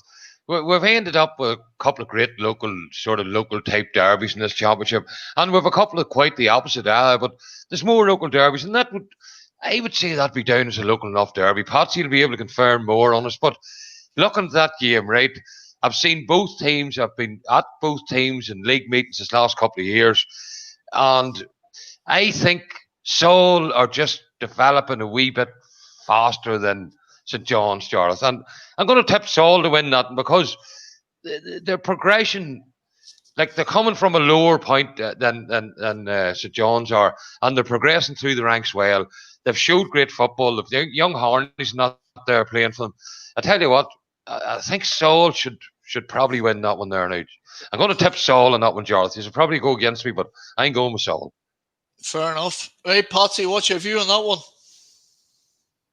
St. John's, Saul, it's another close. I've never seen as many games as close to call in my life, Jarlath. This is a toss-up again, but on Corn, I would go on Cornforn here. St. John's struggled a wee bit against Damara. Saul, as I say, a good win over Ballymartin and beating Castlewellan in the league. And if I'm going to go on form, I'm going to pop for Saul here. Narrow victory over the Johnnies. Well, I'll be honest with you. I'm going to go for Saul myself, and John Fagan, of course, is involved there this year, and they'll certainly be well prepared, if nothing else. But be honest with you, I actually thought St. John's would have had a higher margin than a 3-point win against Damara in the first round, and it's on that basis. Just I'm going to punt for Saul on that one, lads. So moving on, the next game up is Anrake versus Drumgath. Now, there's a time change there from the one that's in the papers. That's not at 4 o'clock in Rostraver. It's official, Paul, isn't it? That game is now 5 o'clock. 5 o'clock. 5 That's o'clock. Official, yeah. Right, Paul. Yeah. And Jarlath, on that game, like if a man wanted to go and see a bit of football the weekend, you could head for that game there because you can tell you one thing for sure, right? It'll be an open brand of football from both teams. Both teams will be going for the win. I still have a great enthusiasm about. I've seen Drumgath a couple of times. Like Drumgath played Shamrocks last year in the league, and handy enough, a couple of times. And like I can see it again, they're full of young fellas, hey. And I tell you what, and Raked, the wrapping up big scores, they're probably one of them teams, Jarlath, that we mentioned earlier. They're probably the only out of the few undefeated altogether this year. But in saying that, the crest of the wave has to come at some time. And like, I'm going to go with the underdog in this one, Jarlath, for a change. And I'm going to go with Drumgath on that one, believe it or not. And you should probably be saying he's mad. But I tell you what, Drumgath play a tidy brand of football. They do play football.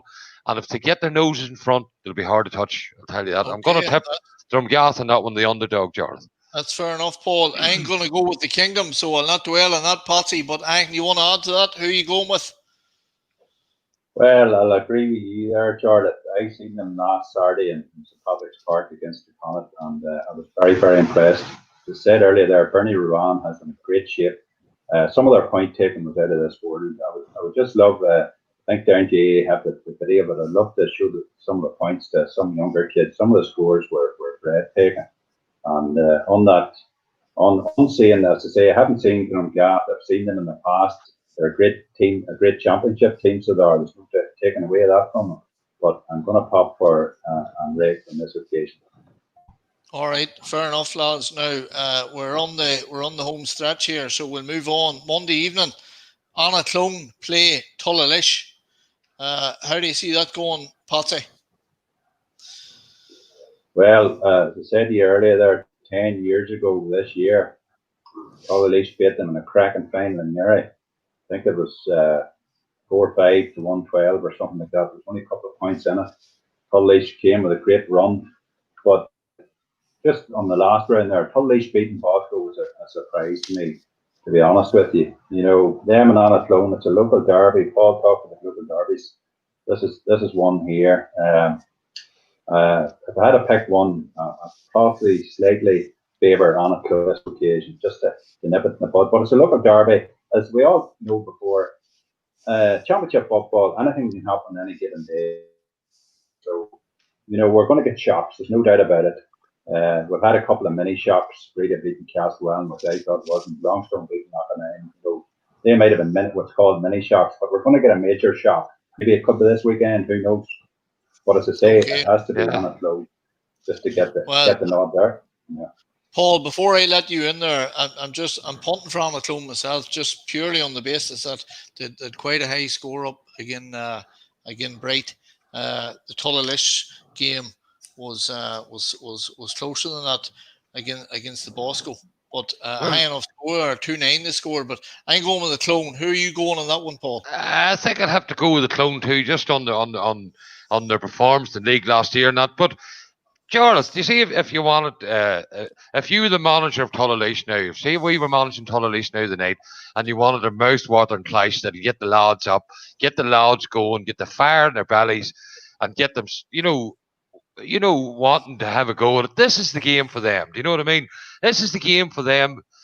Like, they would get a better clash than this. A local rivalry. See, to get the fire in the old belly, this is the one for them, Jarlath. But they scored well last weekend, but I can't see them taking them on a Clone. But we all know local derbies, what happens with them. And I see Leo Smith there taxing in that we're doing a great job, boys. And the only thing I could say to Leo is that he better hope he doesn't get that game this weekend, because she could be fiery, she could be anything, Jarlath. But I tell you what, it'll be mouth-watering. And if you were the Tullalish manager, it'd be the ideal scenario for you. That's all I'll say. But I'm still punting for Clone on their run last year.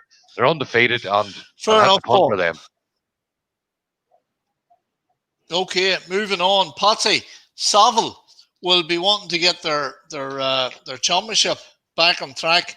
They probably didn't expect to be rolled over again as heavily as the war against Leitrim. They'll be looking to get back on track again to Connacht. That game is on at 5 o'clock in Clonduff next Saturday. How do you see that going, Patsy? Yeah, as you say, against Leitrim, they were in the game in the first half there, Jarlath. Leitrim hit them with 4 goals, I think, in the second half.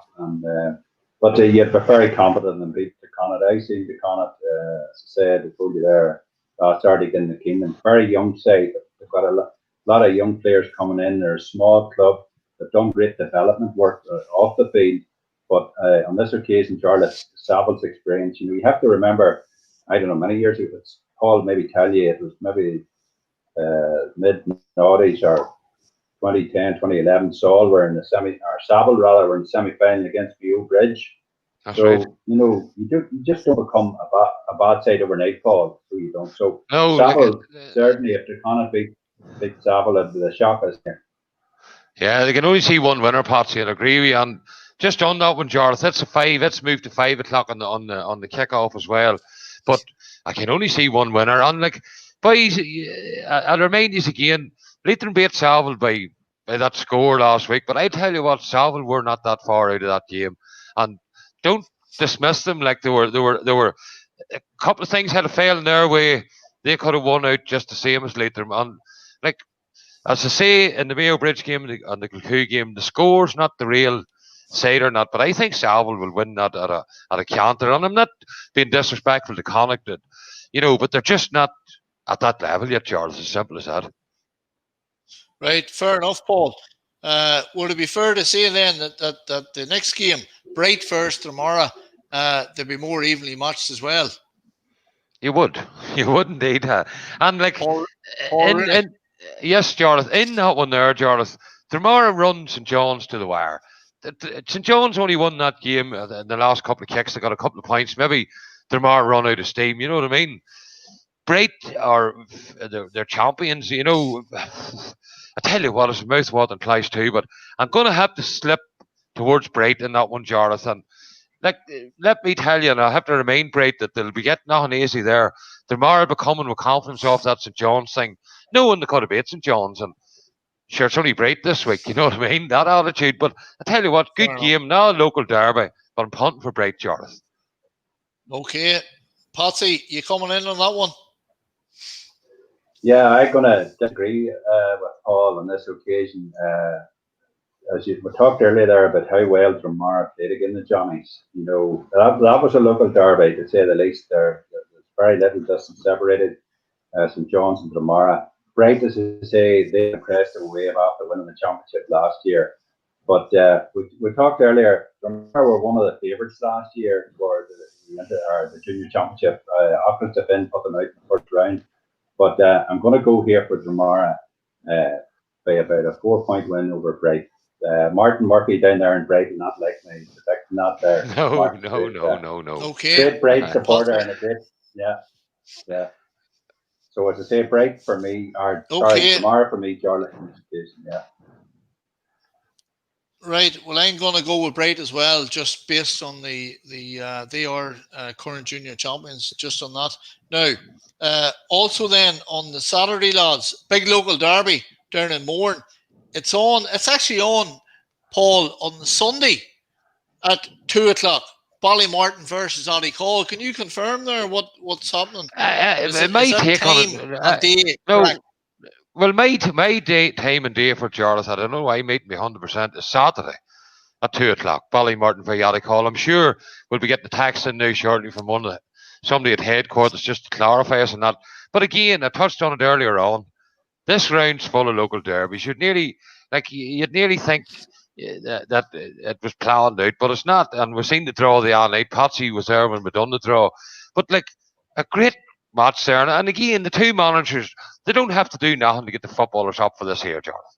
They don't have to come in with any psychological warfare or any silliness. They just look at the team opposite you on the team sheet, and that should be enough for either of them two teams to go out at hammer and tongue. On this game, I'm going to punt for Call. They run up in the second, probably the third quarter, they call it now, Jarlath, and it's a new terminology we have.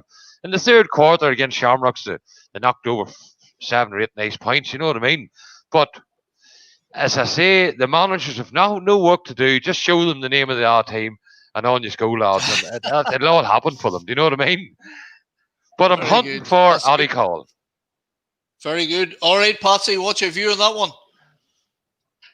Well, Mourne Derby, Ballymartin and Call. These Mourne Derbies create great interest among the locals.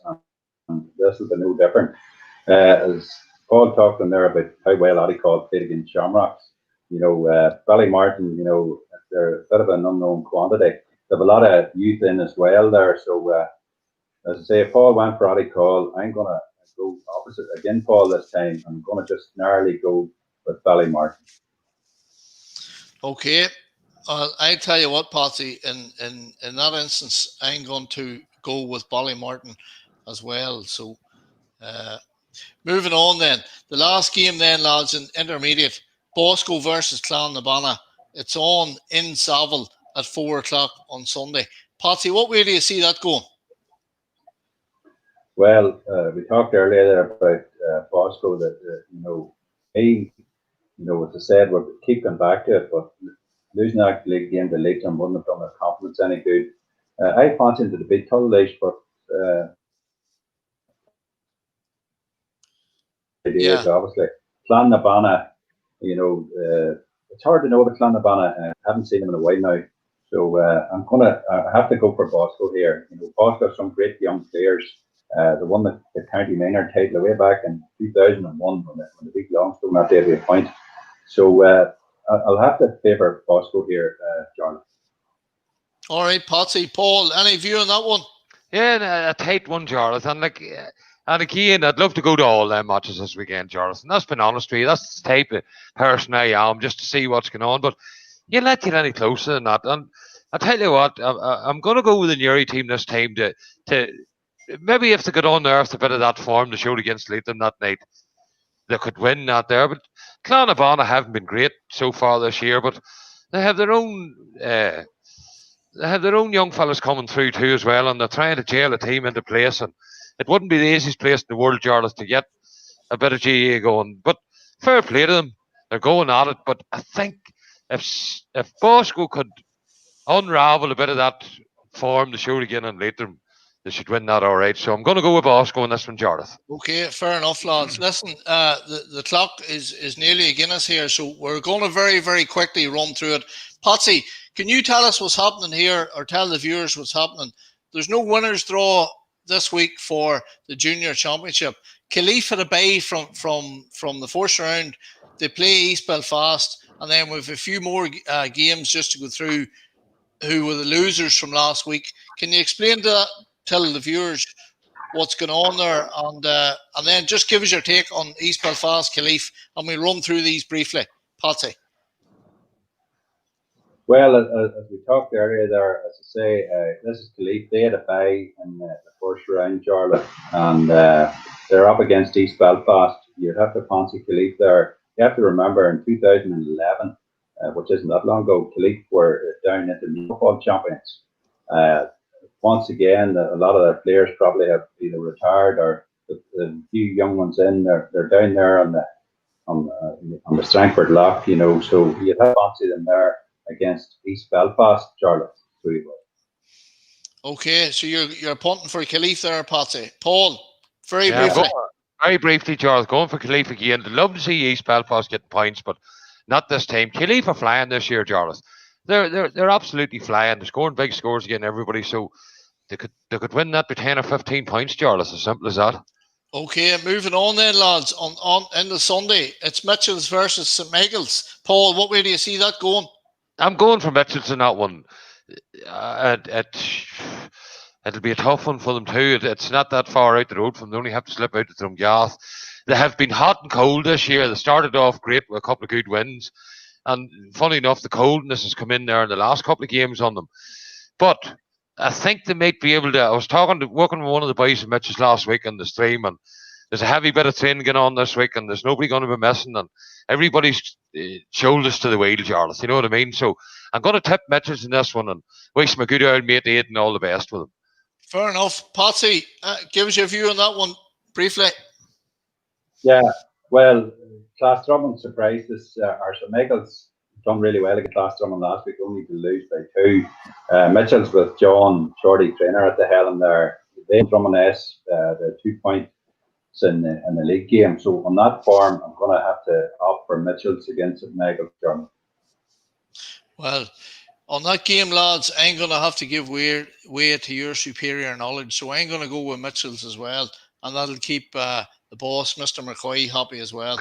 Patsy, the final game of the weekend, the Junior Football Championship on Monday evening, Ardglass versus Ahadurg. Call it, Patsy.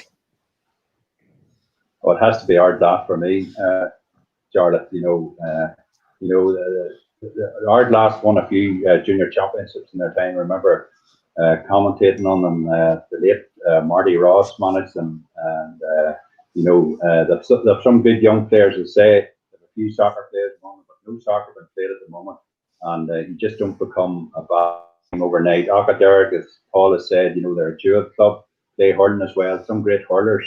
I remember commentating them on a few hurling finals in the past. But as I say, I'll have to opt for Ardglass. Yeah, I'm gonna go against Patsy in this one. I'm gonna go with Ahadurg. I went against the Bombridge team in the Bosco, so I'm gonna go with the Bombridge team in this one, and we're gonna go Ahadurg to take Ardglass. Ardglass had a real poor match last week, and I think they only scored. I don't have the score handy, but they only scored 7 or 8 points altogether. Jarlath, they got cleaned, so I think Ahadurg could smell a bit of blood there, and it might ensue them on to bigger things, Jarlath. So I'm tipping for Ahadurg in that one. Okay, well, of course, the ship to have enough score against Drummond S, but I'm inclined to go with you on that one, Paul. I'm going to go with Ahadurg on that one as well. So, lads, listen, that's it. And we've come till the end of another show. We've been on nearly 2 hours. It's incredible where that time goes to. But some mouthwatering fixtures, Patsy, this weekend, and some games to really look forward to. So I want to wish you well, Patsy. I know you're commentating at a couple of them games, and I'll be looking in, and I hope it doesn't break the bank to watch them. So, Patsy, thank you very much, and we'll hopefully catch up maybe this night next week. Yes, Jarlath, it's been a pleasure being on with you and Paul. And to say, unfortunately, something happened. Paul is linked there to us tonight. But yeah, you touched on it there. Some great games. There's some mouthwatering ties there. I think there's 19 matches in total. And as I said there, what was it, 50 goals, 466 points scored last week. So, if we get half of that, we're in for a real treat. As I said, we kick off with Breeden Straver, which is I think it's going to be a real high scoring affair. And then you have the double bill on Sunday. As I say, Clondalkin, the Ford, Kilcoo, and Coombe and Neighbour, and then Glen and Bridget Monday night. So a real feast for Park TV viewers as well. So that's good night to you, Jarlath and Paul. Thanks very much. All right, thanks. All right, night, Paul, you hanged on there just before we wrap. No, just to say the same as Patsy. We missed Paul tonight, and maybe I don't know if we had Paul on, we could have went for an hour, but just Jarlath. This show's getting longer. They usually get shorter. You know what I mean? And everybody knows me about the country. I'm enthusiastic for all football and all age levels too, Jarlath. And if I could cover all their matches, I'd be at the lot of them. And that's the truth to you. I'm looking forward to an action-packed weekend. I'm going to enjoy my bit of crack in the streaming with Patsy and his couple of matches, and I really look forward to it and enjoy bringing the news. It's great to see along the bottom of the screen there messages coming to us from different places, and we enjoy doing this, Jarlath. We love bringing this service to the people out there. There's that clock in the chapel again, Patsy. That's the bell. We'll have to use that for a payment bell for the next show, Jarlath. But as I said to you, I said it on every show so far, and I'm going to finish with the night again. It's been the most relaxing hour or 2 hours I've had all week, Jarlath. Enjoy the crack with you and Patsy, and when Paul is on, Spacey as well. So I'll leave it at that, and hopefully speak to everybody next week again. And as I'm going round the grounds at the weekend, people, please don't be avoiding me and saying, "Oh, look, there's your man that tipped us. We're not going to win." I'm only doing this here as a bit of crack. I got all that crack last weekend, people saying to me, "Oh, don't be tipping us. Don't be tipping us in the show. We don't want to." But it's all a bit of crack, lads. We enjoy doing it. We have to tip somebody. So don't be taking any offence if I didn't tip your team this weekend. I'll be wishing and rooting for everybody. And listen, just let me have the very final word by saying your enthusiasm is infectious, and I really enjoy doing the show with you. And it's fantastic to have an insight from a man that has such knowledge and expertise as Patsy Russell. So look forward again to next week, lads, and enjoy the weekend. All right, thank you. Thanks, Jarlath.